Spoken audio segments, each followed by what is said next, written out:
The sky burns. Red, the night was quiet. Too quiet for a city that never slept. New York's lights blinked like stars fallen to earth, and the people walked in the streets with their usual rush, unaware that the world was about to change forever. High above, the sky tore open with a scream of static. Radios died, phones went dark, satellites lost their signals. At first, people thought it was only another blackout, but then a red glow began to spread across the clouds. It was not lightning, it was not fire. It was something else. Children pointed, thinking it was a strange kind of fireworks. But the older ones felt something different. A pressure in the air, a weight in their chest, a primal fear that came before. Storms and death. The sky burned red, and out of that burning came shapes. Ships not of human design.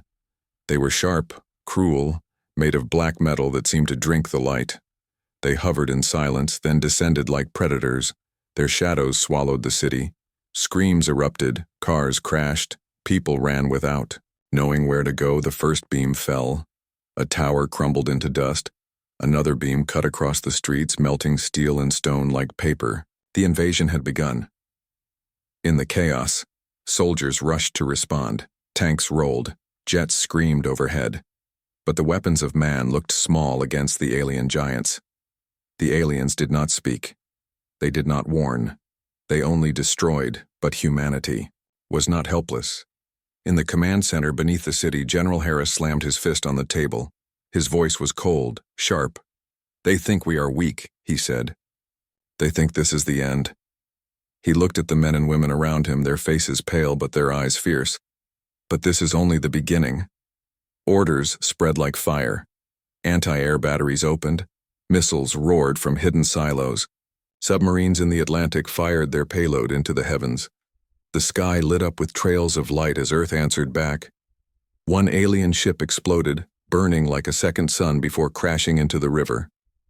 The crowd on the streets froze, staring. At the wreckage, for the first time, the aliens hesitated.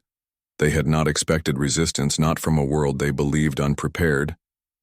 In a small apartment, a young woman named Elira held her little brother close. The boy cried as the walls shook. She whispered, "Don't be afraid. We are not alone. Humanity will fight." Her words trembled, but her eyes stayed fixed on the red sky. Across the world, the story repeated. In Tokyo, London, Cairo, Rio, ships descended, fire rained, and humans screamed. But everywhere, people resisted. Soldiers fired. Doctors pulled the wounded from rubble. Neighbors shielded neighbors. Humanity was bleeding, but it was alive. In space, satellites caught the first images of the full invasion, hundreds of ships forming a dark curtain around Earth. They were not here to visit. They were not here to trade. They were here to conquer. Yet, in their arrogance, they had forgotten something. Humanity was a species born from struggle. They had survived ice ages, plagues, wars that tore nations apart. They had fought each other for centuries, but now they would fight as one. General Harris gave the order that would echo in history. Strike back, show them Earth is not their prize. From hidden bases, weapons never revealed to the world came alive. Railguns thundered, stealth drones cut through the sky. Old weapons mixed with new, clever tricks that no alien intelligence had planned for. An alien cruiser fell in flames over the Pacific. Another ship was crippled above Africa. The red glow of the sky mixed with the fire of human defiance. Still, the cost was heavy. Cities lay broken, millions displaced, countless dead. But amid the smoke and ruin, a spirit rose. The people refused to kneel, refused to surrender. On the alien mothership, the commander watched the resistance with cold eyes. He tapped his claw against the command chair. "These humans," he hissed. "They should be dust by now." But the reports kept coming. Loss after loss, fire after fire. Humanity was not dying as expected. It was fighting. Back on Earth, Elira carried her brother down the broken stairwell. She heard gunfire, explosions, the roar of jets. She whispered again, this time more firmly. "We are not done. They will regret coming here." Above her, the burning sky crackled with war, and for the first time since the invasion began, hope flickered in human hearts. They invaded Earth. But Earth was not theirs. The battle had only just begun. The first stand. The world had fallen into chaos, but chaos does not mean defeat. Across the shattered cities, humans rose to answer the invasion. They had no choice. For every child crying in the rubble, for every building turned to ash, the only answer was to fight back. In London, the alien warships hovered above the River Thames. Their weapons glowed, ready to burn the city into memory. But before they could strike, hidden launchers on rooftops roared to life. Missiles screamed upward, exploding against the alien hulls. One ship staggered, its shields cracked. A cheer rose from the streets below, small, but it was the sound of defiance in New York. Soldiers regrouped in the ruins of Times Square. Tanks rolled forward, their cannons flashing. Jets ripped the sky apart as they dove through alien fire.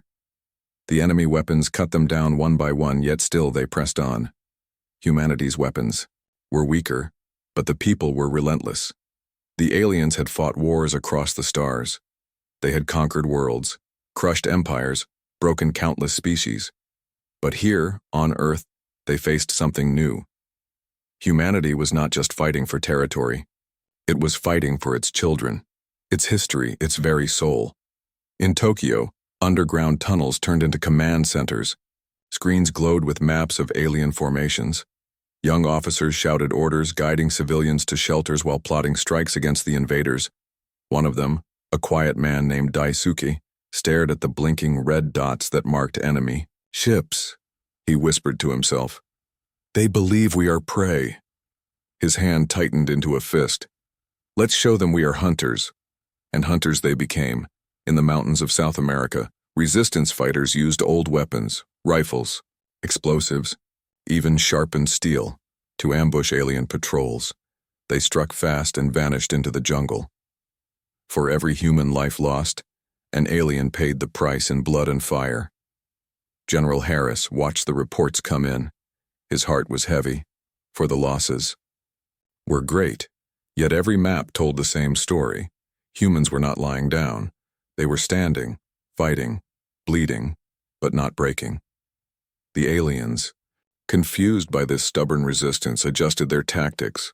No longer were they destroying cities in a single strike. Now they moved carefully, wary of traps. They began hunting humans street by street. But that change was a mistake. For the closer they came, the more dangerous humans became in Cairo. A squad of human soldiers lured an alien mech into a narrow street. The machine was tall as a tower, armed with plasma cannons, unstoppable in the open. But inside the tight alley, its weapons could not aim. The soldiers swarmed it, planting explosives at its legs. The explosion lit the night and the mech toppled into the dust. The people watching from their windows cheered, hope spreading like fire through dry grass. But the greatest moment came when Earth struck the aliens in the sky itself. Hidden nuclear submarines deep beneath the oceans fired long-range missiles. The warheads pierced the clouds and slammed into an alien carrier above the Atlantic. For a second the world held its breath. Then the night became brighter than the sun. The carrier cracked apart, raining molten metal into the sea. The message was clear. Humanity could fight in the air, on land, and in the oceans, no matter where the invaders went. They would be met with fury. Yet even with these victories, the cost was immense. Millions displaced, cities scarred, smoke rising across the continents. But for every loss, the will of the people hardened. They were no longer just surviving. They were fighting. They were turning resistance into war. In a ruined school building in Paris, a little girl handed a soldier a red flower. Her city was burning, her family gone, yet her eyes held no tears. She said softly, "Win for us." The soldier, covered in dust and blood, nodded without a word. He tucked the flower into his armor and turned back to the battle. On the alien mothership, the commander studied the reports. His golden eyes narrowed. "This is not possible," he growled. "Primitive weapons cannot bring down our fleets." A younger officer shifted uneasily. "Commander, these humans fight without reason, without fear of death. They fight like—" He stopped, unable to finish. The commander bared his teeth. They fight like demons. Back on Earth, the battles raged, but something had changed. The first shock of invasion was gone. The fear was still there, but it was mixed with something else. Anger, determination, and unity. Humanity had made its first stand, and it had not been broken. The red sky still burned, the ship still hovered. But now the invaders knew the truth. Earth would not fall easily. If they wanted this world, they would have to bleed for it, and bleed they would, for the first stand of humanity had only begun. The hidden weapons, the smoke of war still covered the earth. Cities burned, the skies were scarred, and yet humanity had not fallen. The aliens had thought the fight would be short.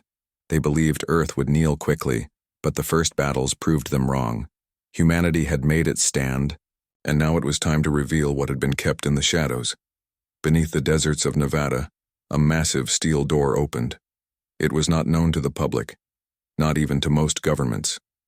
Only a few commanders and scientists had access.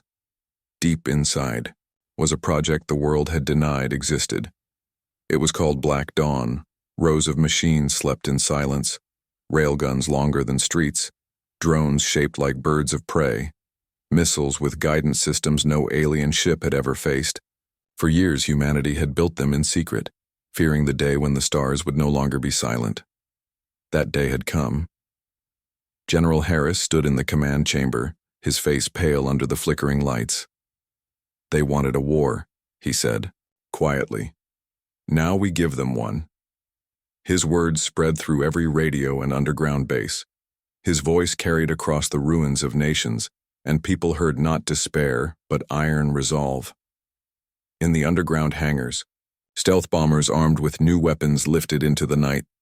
They carried projectiles that could pierce alien shields, weapons never used in human wars because they were too powerful, too dangerous. Now they were the only hope. Far across the ocean, another secret waited. In the frozen silence of Antarctica, a fleet of submarines rose from under the ice, their hulls black, their weapons hidden. They had been called ghost ships, projects of old Cold War rivalries. But now they were united under one banner, Earth's banner. The first strike came in Africa. An alien warship hovered above a village, its cannons glowing with deadly light. But before it could fire, a railgun hidden in the hills unleashed its charge. The projectile moved faster than sound, cutting through the alien shield like it was paper.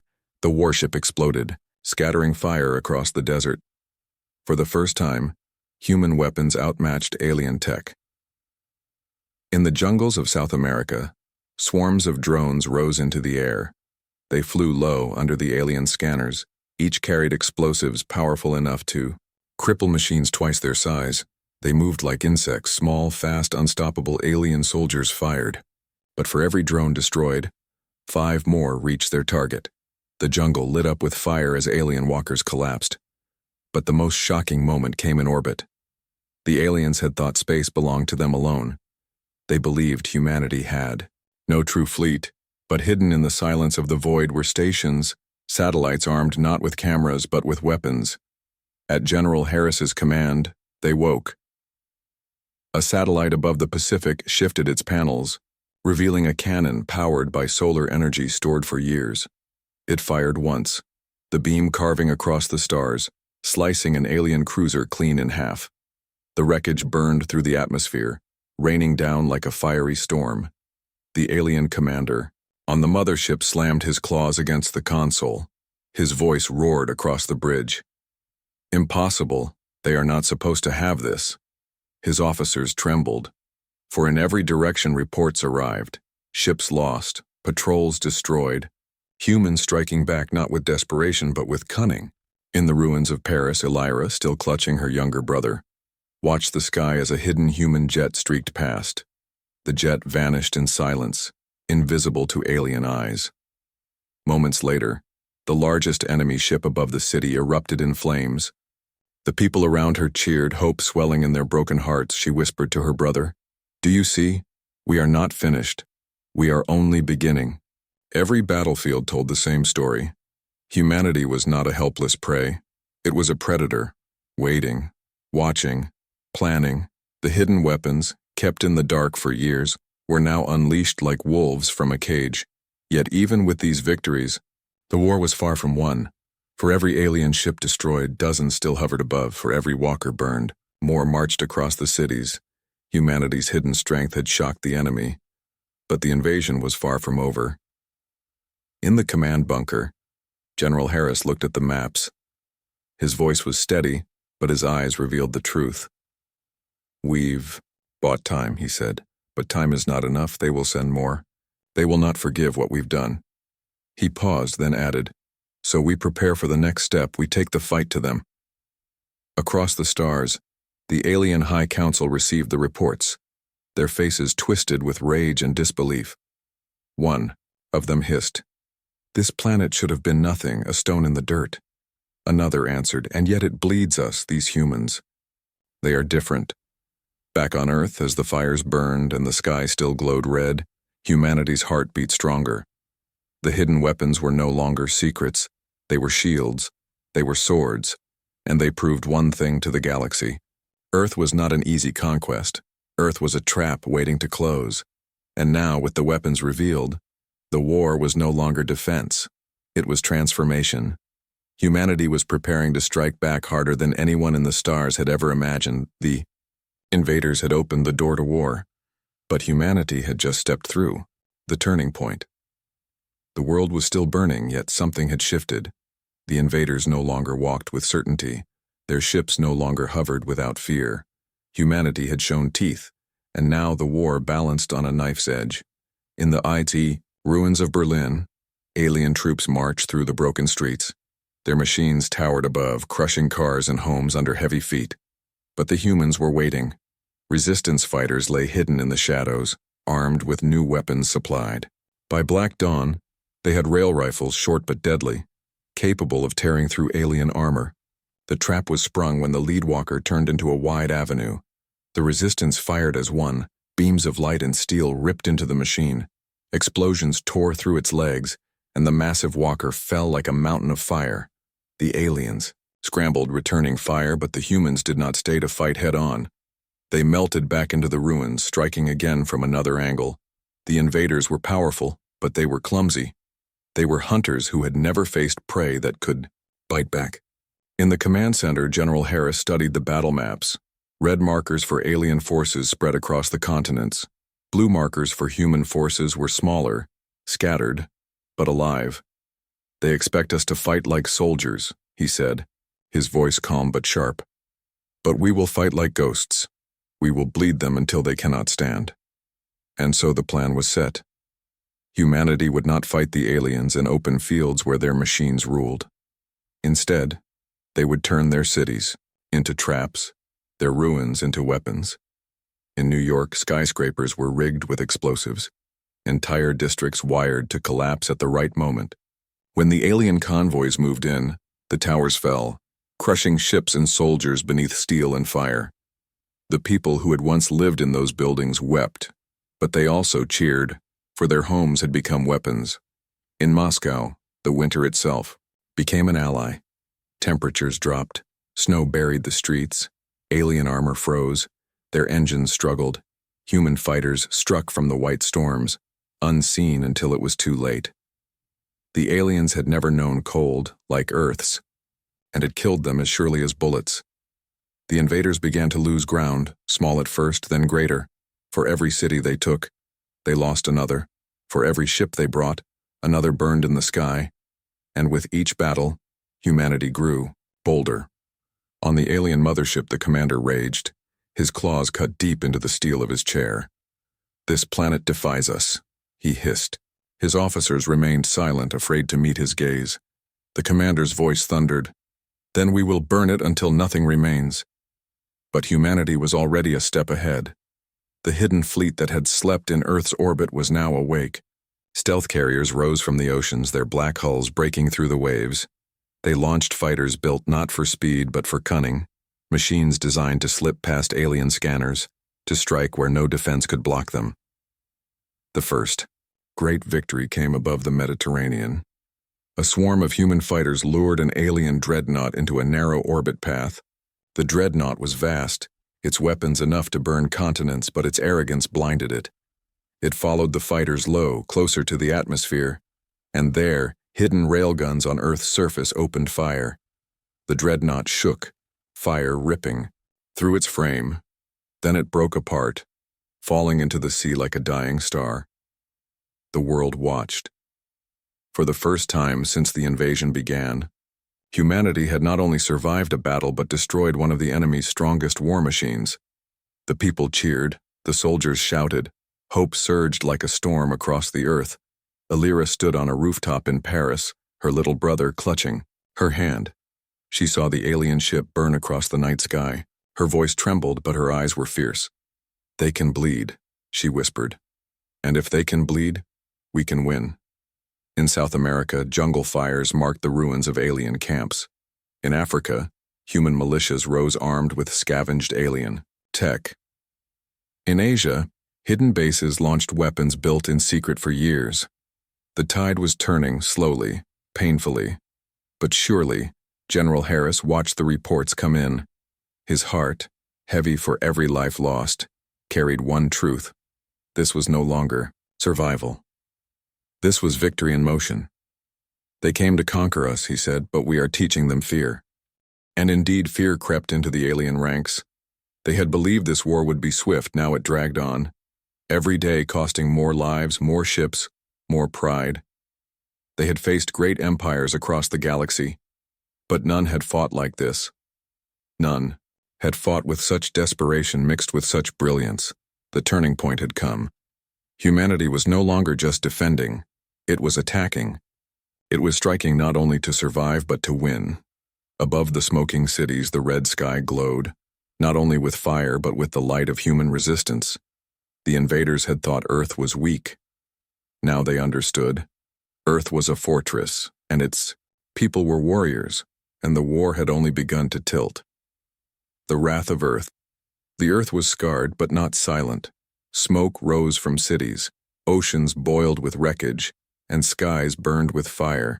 Yet in every ruin, in every shattered street, humanity's will only grew stronger. The invaders had thought fear would break them, but fear had become fury, and fury had become wrath.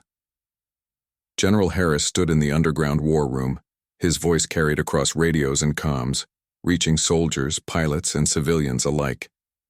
"They came to take our home," he said, "but now we take theirs. Let every street, every sky, every sea become a battlefield. We will not hide, we will strike. We will show them what Earth's wrath means." The world answered. Farmers left their fields to build weapons. Engineers turned factories into armories. Children helped carry supplies to shelters. Humanity was no longer divided by borders. Nations had fallen, but Earth had risen as one. The first great counterattack began in Asia, in the mountains of Tibet. A massive railgun, hidden for decades, rose from beneath the ice. Its barrel stretched like a tower into the sky. It fired once, the projectile streaking through the clouds, faster than the eye could follow. It pierced an alien battleship, splitting it in half. The explosion lit the mountains, shaking the earth. The people watching in the villages cheered until their throats broke. In the Pacific Ocean, ghost submarines surfaced, their black hulls slick with seawater. They launched missiles into the night sky, streaks of light cutting the darkness. The missiles tore through alien cruisers one by one, their wreckage falling into the waves. The sea swallowed the invaders, whole, but humanity's most dangerous weapon was yet to be revealed. It was called the hammer, a weapon of impossible size, built in secret across hidden shipyards for years. It was a cannon the length of a city, powered by reactors dug into the earth itself. The scientists who made it swore it could tear apart even the largest alien ship. The hammer was revealed during the Battle of the Atlantic. Alien dreadnoughts moved across the ocean, raining fire onto the coastlines. Entire towns burned. Millions fled inland. Humanity looked to the horizon and saw only death. But then the sea split open, and from the depths, the hammer rose. It was not a ship, not in the way the aliens understood. It was a fortress that moved like a leviathan, bristling with cannons, glowing with power. When it fired, the sound shook continents. The blast cut through the sky like a spear of light. It hit the alien flagship, a ship the size of mountains. The flagship trembled, then split apart, falling into the ocean in flaming ruins. The invaders screamed in panic. Their fleets turned, breaking formation. For the first time since the war began, the aliens retreated. Humanity had shown them wrath, and wrath had teeth. In the streets of Paris, Elira held her brother close as the sky lit with fire. She whispered, "Do you see they are running?" Her brother's small voice answered, "Are we winning?" She did not know the truth, but she smiled anyway. "Yes, we are." But the wrath of Earth was not just in weapons. It was in people. In Cairo, militias fought side by side with soldiers. In New York, firefighters carried rifles. In villages, across Africa and South America, farmers fought in the same lines as generals. Humanity had turned every hand into a fist. The aliens felt it. For every street they tried to claim, they lost 10 soldiers. For every ship they sent, Earth destroyed. 2. Fear spread through their ranks like a disease. They whispered among themselves, "This world is cursed. These humans do not break." On the mothership, the alien commander's rage had turned to something worse. Doubt. He stared at the broken reports, his claws trembling. His officers dared not speak. One finally whispered, "Commander, perhaps this world cannot be taken." The commander's roar shook the chamber. "No, we will burn it to ashes. We will drown it in fire." But even he felt the truth. His forces were bleeding faster than they could heal. General Harris, watching from the war room, knew the war was far from over. Humanity had won battles, but the enemy still held orbit, still sent reinforcements from the void, still believed Earth could be crushed. Harris looked at the glowing map and said, "Then we take the sky from them." The wrath of Earth was not finished. It was only growing. The hammer was only the beginning. Humanity was preparing something greater, something that would shake not only the invaders, but the galaxy itself. Above the burning world, alien fleets regrouped, licking their wounds, plotting their revenge. But beneath them, Earth glowed with fire and defiance. The message was clear. They had invaded a planet, but what they had awakened was no planet at all. It was a storm called humanity, and that storm was only rising. The last invasion. Fleet, the alien empire, could not accept defeat. They had lost ships, armies, commanders, but their pride was greater than their wounds. From the black silence of the void, they gathered what remained of their strength. A fleet larger than any before, forged from fear and desperation. They called it the Last Invasion Fleet. The galaxy had never seen such a force. Hundreds of carriers, dreadnoughts, and cruisers moved together, a wall of steel and fire stretching across the stars. Their weapons glowed brighter than suns. Their commanders swore this time Earth would not survive. On the surface, humanity saw the dark cloud of ships gather above the atmosphere. Satellites captured the images. The news spread like wildfire. Some wept, some trembled, but most clenched their fists. Humanity had faced death before, and now they faced it again with open eyes. In the war room, General Harris looked at the maps. His voice was iron. "This is their last gamble," he said. "If we break this fleet, we break their empire." His officers nodded, exhausted but unbroken. The wrath of Earth had carried them this far, and now it would be tested in full. The hammer, Earth's great weapon, stood ready once more. Its cannons glowed with power, but even the hammer was only one weapon.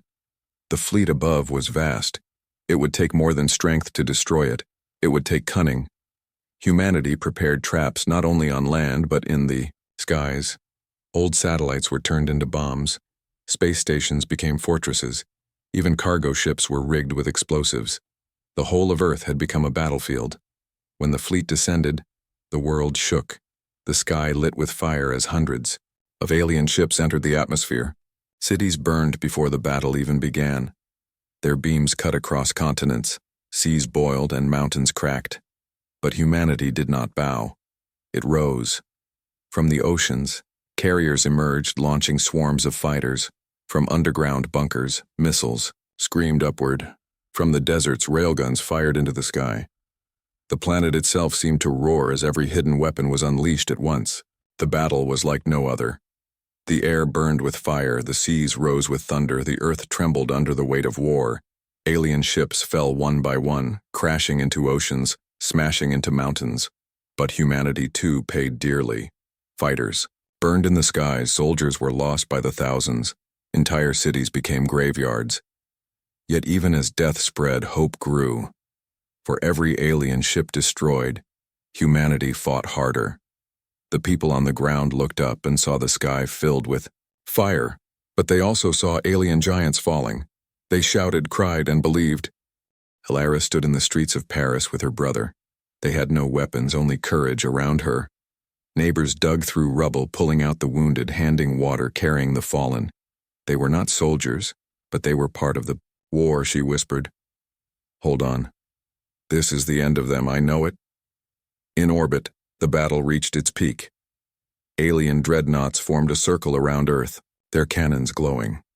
They aimed to fire together to break the planet in one strike. It was the moment of doom. But General Harris had planned for this. From the shadows, stealth bombers slipped into the circle, carrying the last of Earth's secret weapons, nuclear warheads laced with alien tech stolen from the battlefield. They dropped them in silence, unseen. The bombs detonated at once. The explosion tore through the dreadnoughts, fire swallowing the void, ships shattered like glass, debris raining across the sky. The alien commander on the mothership screamed. His fleet was breaking, his soldiers dying. He ordered a final strike, a desperate plunge. His ship descended toward Earth like a falling mountain. But the hammer stood, waiting, its cannon charged with every ounce of energy left in its reactors. It fired. The beam split the mothership apart. The explosion lit the night brighter than the sun. The shockwave rolled across the oceans, across the continents. The last invasion fleet was broken. Silence followed. For a moment, the world stood still. The fires burned, the skies glowed. But the ships above were gone. Humanity had survived. Humanity had won. In the ruins, people wept, not from fear but from relief. They embraced, shouted, and raised their voices to the sky. Illyra hugged her brother tight, whispering, "They will never come back. Not now, not ever." But General Harris, standing in the war room, knew the truth. Humanity had won the battle, but the galaxy had seen. The invaders were not the only ones out there. Others would hear of Earth's wrath. Others would come. But now, humanity was ready. The last invasion fleet had fallen, and with it the myth that Earth could be conquered. The storm of humanity had broken the skies, and it was only the beginning. Never again. The fires of war still burned, but the skies were silent. The last invasion. Fleet was gone. Its wreckage scattered across oceans and mountains. The world was scarred, yet it still stood. Humanity had done what no other species had ever achieved. They had faced the full might of the invaders and sent them fleeing across. The ruined cities, the people emerged, some with broken arms, some with empty stomachs, some with nothing left but hope. They looked at the smoke in the sky, the shattered ships burning in orbit, and they whispered one word to one another: victory. General Harris stood in the command center. His uniform was torn, his face hollow from endless nights. But his eyes still burned with fire. Around him, officers cheered, some crying openly. For the first time in weeks, the war maps no longer showed red. The skies were clear. The Earth was theirs again. Yet victory was not only weapons. It was people. In the ruins of Paris, Illyra held her brother's hand as the morning sun broke through the clouds for the first time since the invasion.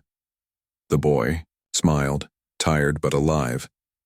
"They are gone," he whispered. Illyra nodded, her voice trembling. "Yes, and they will never come back." All across the globe, stories rose. A farmer in Brazil who fought with nothing but an axe, a teacher in India who led children through tunnels to safety, a nurse in Africa who saved hundreds beneath a hospital that shook with fire. Humanity's victory was not only in the hammer, or the railguns, or the secret weapons. It was in the will of every man, woman, and child who refused to surrender. But even as the cheers rose, Silence grew in the minds of the leaders. The aliens had been defeated, but the galaxy was wide, and their screams would echo across the stars.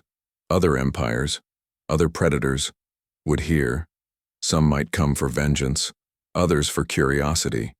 Humanity was no longer hidden. Humanity had declared itself.